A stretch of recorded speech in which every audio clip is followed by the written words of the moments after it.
Question 30D. A game consists of 2 tokens being drawn at random from a barrel containing 20 tokens. There are 17 tokens labelled 10 cents and 3 tokens labelled $2. The player wins the total value of the 2 tokens drawn. So part 1, complete the probability tree by writing the missing probabilities in the boxes. So from the start, the first token drawn, we have 17 10-cent pieces out of 20. That leaves 3 tokens left that are the $2 coins, or the $2 tokens, should I say.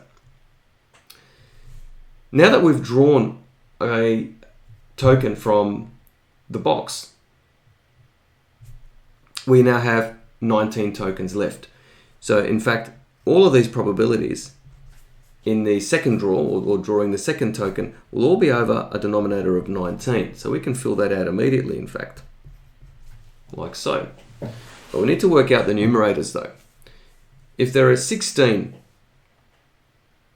10-cent tokens in the box, the sum must equal 19. There must be 3 $2 tokens in the box.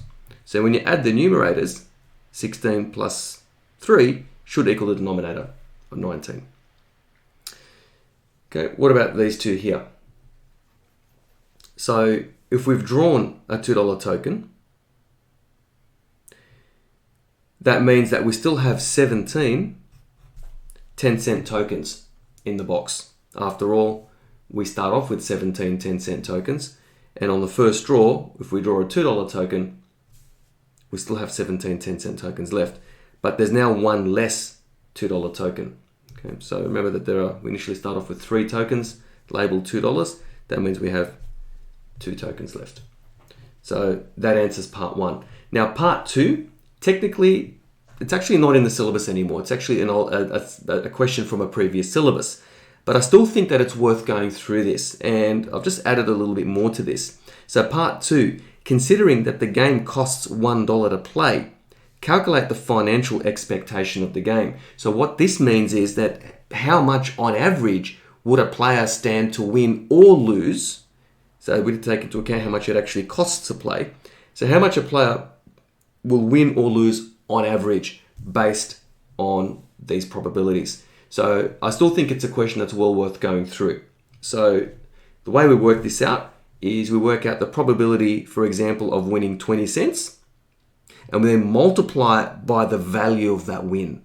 So I might just update this probability tree because I think this is going to help us definitely answer part 2. So winning 20 cents, I'm just going to write all of these in dollars.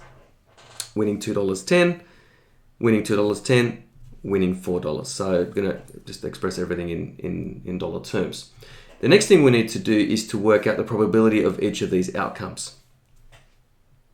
Okay, and we can in fact just update this diagram here, this probability tree. The way we do that is we multiply along the arms of the tree or the branches of this tree. So winning 10 cents and 10 cents, it's going to be 17 on 20. So you multiply the probabilities along the branches. Multiplied by 16 on 19, and we get 68 on 95. So that's the probability of winning 20 cents. So you can see it's actually quite high already. So what about winning $2.10? So 17 on 20, chance of winning 10 cents. And the second token being a $2 coin is going to be 3 over 19. And we get 51 on 380. We're going to use these probabilities to help answer part 2. Now, winning $2.10 again. Okay, so we have a 3 on 20 chance of getting the first token worth $2, multiplied by the second token, or the probability of the second token being 10 cents, which is 17 over 19. And we get 51 on 380. And lastly, to win $4, the probability of that is 3 over 20 multiplied by the probability of the second token being $2, which is 2 over 19.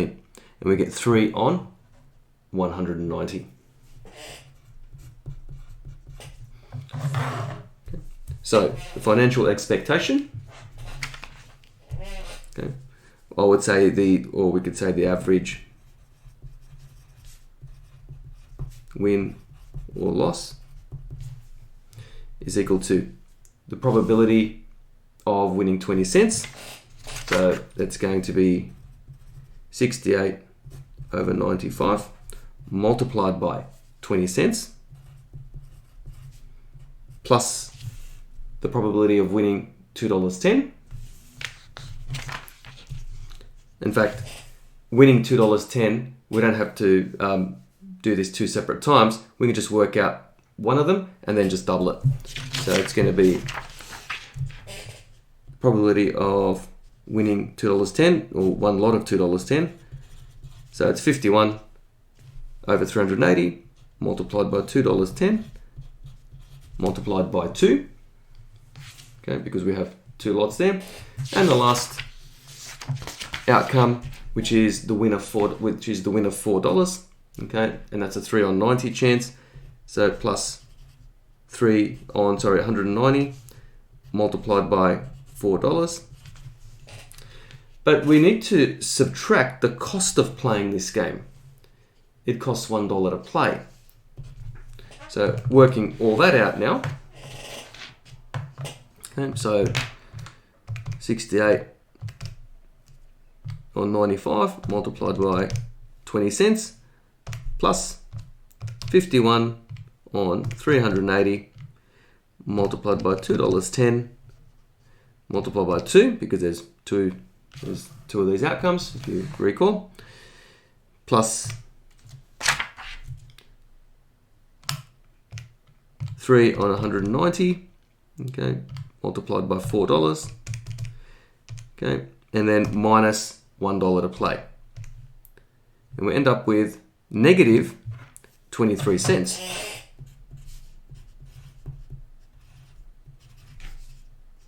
Okay, in fact, I'll just do it this way. Okay, all right, just write it like that. Okay, so this represents an average loss of 23 cents per play.